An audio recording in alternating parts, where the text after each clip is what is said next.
అందరికీ జై భీమ్.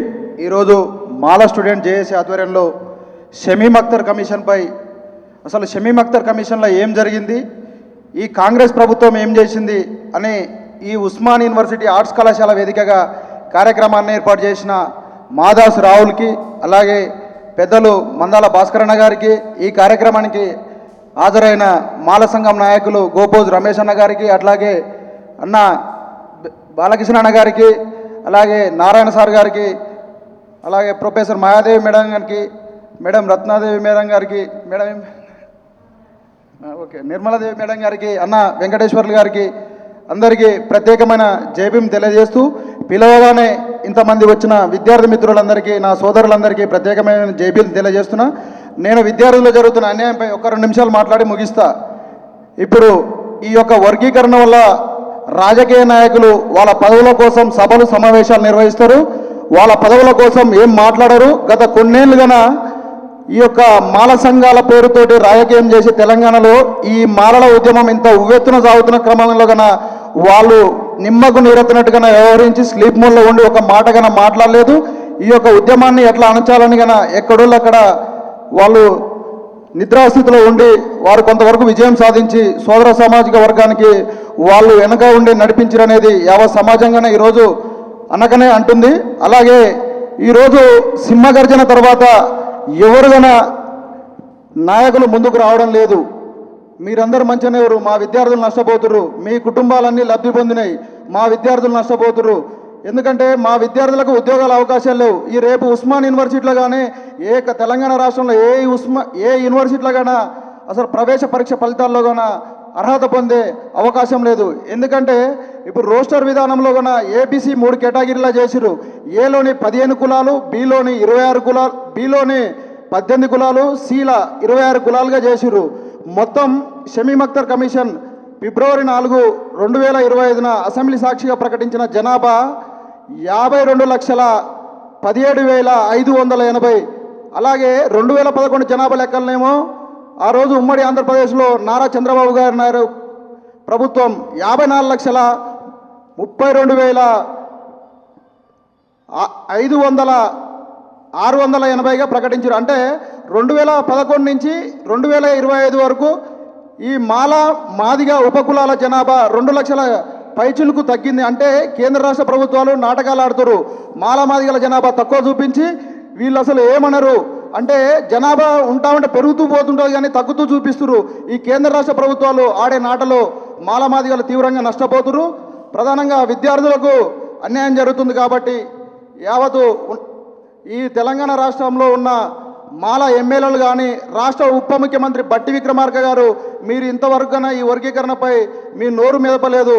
అంటే మాలల ఒక వివేక్ వెంకటస్వామి తనయుడు వివేకన్న ఒక్కడే ఉండా, కేఆర్ నాగరాజ్ సార్ ఒక్కడే ఉండా, మేడిపల్లి సత్యం ఒక్కడే ఉండా, వీళ్ళు ముగ్గురే ఈ మాల మూమెంట్లో కనపడ్డారు ఎమ్మెల్యేలు. అంటే స్టేజ్ మీదకి రావడానికైనా భయపడుతున్నారు మాల ప్రజాప్రతినిధులు. అసలు మాల అనే ట్యాగ్ లైన్ లేకపోతే రేపు జరిగే సార్వత్రిక ఎన్నికల్లో మీకు ఎమ్మెల్యే టికెట్లు కన్నా రావు. మేము మీకు మద్దతు తెలపం. ఇప్పటికైనా మీరు వచ్చి మాట్లాడండి. సుప్రీంకోర్టులో ఈ కేసుపై మాల అడ్వకేట్లను నియమించి అసలు ఎలా జరిగింది, అవకతవకలు ఏం జరిగింది దాని మీద మాట్లాడండి. మాల విద్యార్థులకు నష్టం జరుగుతుంది. ఈ రోస్టర్ విధానంలో 1వ కేటగిరీకి 2వ రోస్టర్ కేటాయించరు, మళ్ళా 2వ కేటగిరీకి గ్రూప్ 2కి 7వ కేటగిరీ 7వ రోస్టరు, అలాగే 16వ రోస్టర్ కేటాయించరు. అదే మన మాల సమాజ వర్గం ఉపకులాలకు 3వ కేటగిరీకి 22వ రోస్టర్, అది ఉమెన్స్ 22 రిజర్వ్డ్ చేయడం జరిగింది. అంటే మాల మగ విద్యార్థులకు ఉద్యోగాలు వచ్చేటట్లేవు, ఉస్మాన్ యూనివర్సిటీ ప్రవేశాల్లో కన్నా సీటు వచ్చే అర్హత కానీ లేదు. మనం అందరం గమనించాలా. ఈ రోస్టర్ విధానాల కన్నా రేవంత్ రెడ్డి ప్రభుత్వం, కాంగ్రెస్ ప్రభుత్వం ఒక్కసారి ఆలోచన చేసి 16వ రోస్టరు మాలలకు కేటాయించవలసిన మేము డిమాండ్ చేస్తున్నాం ఉస్మాన్ యూనివర్సిటీ ఆర్ట్స్ కళాశాల వేదిక. ఎందుకంటే ఈ రోస్టర్లు అన్యాయం జరిగింది. మీరు వర్గీకరణ చేసుకురు, ఈ రోస్టర్లైనా కనీసం సవరణ చేయండి. మాల విద్యార్థుల భవిష్యత్తుకు మీరు మాకు చేదోడు వాదోడు అందించండి. లేకపోతే రేపు జరగబోయే స్థానిక సంస్థల ఎన్నికల్లో కాంగ్రెస్ పార్టీకి గుణపాఠం చెప్పక తప్పదు. ఎందుకంటే ఈ మాలలు మీకు మొన్న మందకృష్ణ గారు కాంగ్రెస్ కోటేద్దని బహిరంగంగానే చెప్పిండు. మీరు ఏ పార్టీలో ఉన్నా కన్నా బీజేపీ కోటేవని బహిరంగంగా చెప్పిండు ఆయన. అంటే ఈరోజు మీరు మిమ్మల్ని తిట్టేటోళ్ళకే మద్దతు తెలుపుతారు, అడగానే అపాయింట్మెంట్లు ఇస్తారు, పక్కన కూర్చోబెట్టుకొని శాల్వాలు కప్తారు, ఆలింగనం చేసుకుంటారు, కౌగిలించుకుంటారు, అన్నీ చేసుకుంటారు.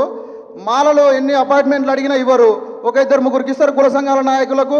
అసలు ఎంతమందికి ఇచ్చారు మాలలకు మీరు అపాయింట్మెంటు? మందకృష్ణ గారు ఇవాళ అడగంగానే రేపే ఇస్తాడు. అంటే మాదిగలకు భయపడుతుండు రేవంత్ రెడ్డి. అంటే మాలలు ఏం చేస్తారు, వీళ్ళు బయటికి రారు, వీళ్ళ వల్ల ఏం కాదు అన్నట్టే ఉర్రు. రేపు నీకు మాలలే గోరి కడతారు, గుర్తుంచుకో రేవంత్ రెడ్డి. ఉమ్మడి ఆంధ్రప్రదేశ్లో చంద్రబాబు నాయుడు పరిస్థితి ఏమైంది? ఒక 10 ఏళ్ళు అధికారానికి దూరమై ఎలా అతలాకుతలమైందో యావత్ సమాజం, దేశం మొత్తం కూడా దాన్ని గుర్తుంచుకుంది.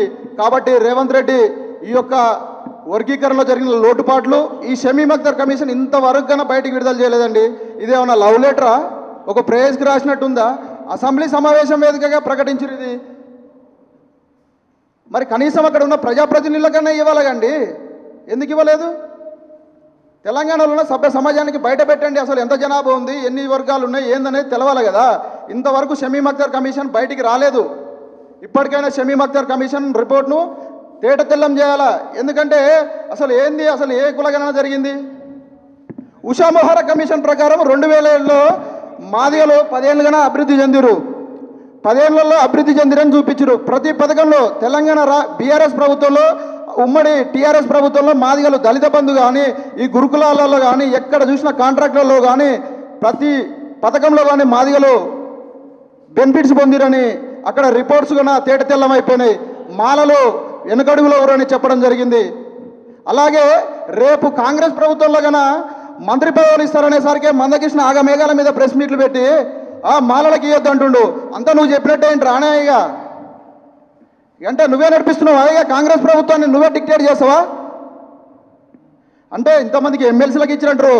ఎమ్మెల్సీలకు ఇచ్చారంటే ఆయన 10 ఏళ్ల నుంచి కన్నా పార్టీ కోసం కష్టపడ్డారు, ఎన్నో అవకాశాలు కన్నా కోల్పోయి ఈరోజు ఆ కేంద్ర ప్రభుత్వంలో కాంగ్రెస్ ప్రభుత్వం సోనియా గాంధీ కానీ రాహుల్ గాంధీ కానీ గుర్తించి ఇక్కడ ఎమ్మెల్సీ ఇక అద్దంకి దగ్గర ప్రకటించారు. ఇది కన్నా మీరు కడుపు మంట జీర్ణించుకోలేకపోతున్నారు.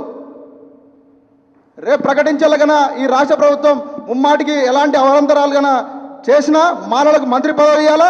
కార్పొరేషన్లు కానీ ఒక్కటి కానీ ఇవ్వలేదు. 34 కార్పొరేషన్లు ప్రకటిస్తే ఎస్సీ కార్పొరేషన్ అక్కడ మాదిగ సామాజిక వర్గానికి కేటాయించారు. రేపు ప్రకటించే కార్పొరేషన్లో మాలలకు ఉస్మానియా యూనివర్సిటీలో విద్యార్థి నాయకులైనా గుర్తించి ఇవ్వాలా, లేకపోతే మీ అంతేందో చూస్తాం. రేపు స్థానిక సంస్థల్లో ఈ కాంగ్రెస్ పార్టీ గుణపడని చెప్పక తప్పదు. అలాగే ఈ రోస్టర్ విధానం సవరించాలా కాంగ్రెస్ ప్రభుత్వం. సవరించకపోతే విద్యార్థులకు తీవ్ర అన్యాయం జరుగుతుంది. అందరూ బాగానే ఉంటారు, విద్యార్థులు అన్యాయం అయిపోయేది. ఎవరు బెనిఫిట్స్ వాళ్ళు పొందుతారు? రాజకీయ నాయకులు. విద్యార్థి భవిష్యత్తు అంధకారం అయిపోతుంది. ఉద్యోగస్తులు కన్నా మీరు బహిరంగంగా రావాలి. ఉస్మానియా యూనివర్సిటీలో ఉన్న ఉద్యోగులు, మేధావులు ఇంతవరకు ఒక సవీనన్న, ఒక మాయామేడనే చూసిన నేను ఇంతవరకు. ఆ రోజు అమిత్ షా అంబేద్కర్ గారిపై వ్యాఖ్యలు చేసినప్పుడు సవీనన్న అలాగే మాయాదేవ మేడం వెంకటేశ్వరరావు వచ్చి మాట్లాడారు. ఒక ప్రొఫెసర్ కానీ రావడం లేదు, మాకెందుకులే అనుకుంటారు. ఉస్మానియా యూనివర్సిటీలో ఉన్న ప్రొఫెసర్లు, మాదిగ సమాజంలో చెందిన సార్లు అందరూ వచ్చి బహిరంగంగా వాళ్ళ డప్పుల మొదలతోటి, ఆనంద కేలాలతోటి వాళ్ళ యొక్క విద్యార్థి లోకాన్ని ఉత్తేజపరుస్తుంటే నా మాల ప్రొఫెసర్లు ఎక్కడురు? అంటే మాల విద్యార్థులకు మీరు వెన్నుదన్నగా ఉండరా? మీరు ఉద్యోగాలు పొందిరు, మీ కుటుంబాలు మీరు లబ్ధి పొందితేనే సరిపోతుందా? మీరు మాల విద్యార్థులకు ఏం భరోసా ఇస్తున్నారు? ఇక్కడ ఆర్ట్స్ కాలేజ్కి వస్తున్న విద్యార్థులకు ఏమైనా ఇస్తున్నారు? కొద్దిగా మీరు కానీ ఆలోచన చేసుకొని రేపు ఈ కేటగిరీ టు పిహెచ్డి నోటిఫికేషన్లో కన్నా మాల విద్యార్థులకు వచ్చే విధంగా ఇక్కడ ఉన్న ఆర్ట్స్ కళాశాల, సోషల్ సైన్స్ డీన్ కానీ, అట్లాగే ఉన్న ప్రొఫెసర్లు కానీ, మీ వివిధ డిపార్ట్మెంట్లో విద్యార్థులు ఉండాలా. మాల విద్యార్థుల సంఖ్య క్రమక్రమంగా రోజు రోజుకు తగ్గిపోతుంది. కాబట్టి మాల విద్యార్థులు, మీ ఇక్కడ ఉన్న ప్రొఫెసర్లు, మీ వివిధ డిపార్ట్మెంట్లో విద్యార్థులకు మాలలకు అవకాశాలు పొందే విధంగా వాళ్ళకి ఏ పుస్తకాలు చదవాలో గైడెన్స్ ఇవ్వండి.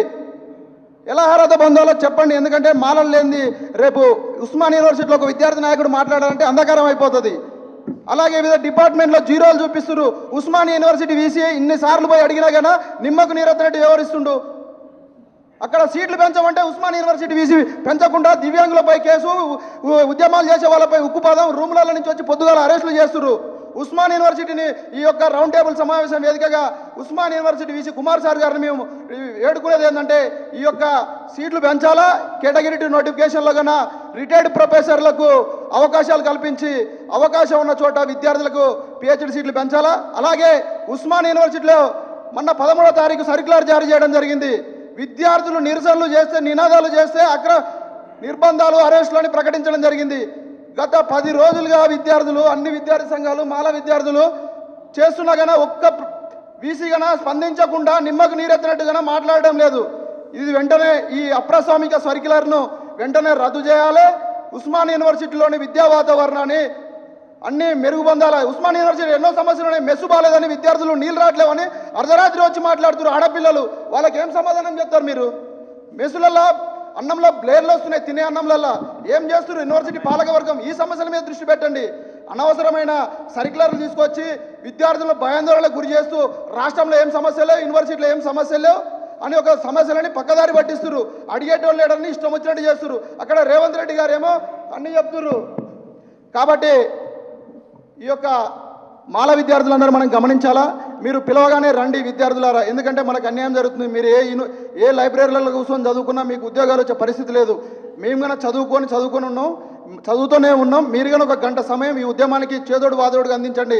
మిమ్మల్ని మేము ఏదో ఆర్థిక తోడుబాటు అందించమన్నట్లే మీ సమయాన్ని, కాలాన్ని ఇక్కడ ఎక్కడ కార్యక్రమం మన మాల విద్యార్థులు ఎవరు పిలుపునిచ్చినా వచ్చి మీ సమయాన్ని కేటాయించాల్సిందిగా కోరుతున్నాం. జై భీమ్, జై మాల.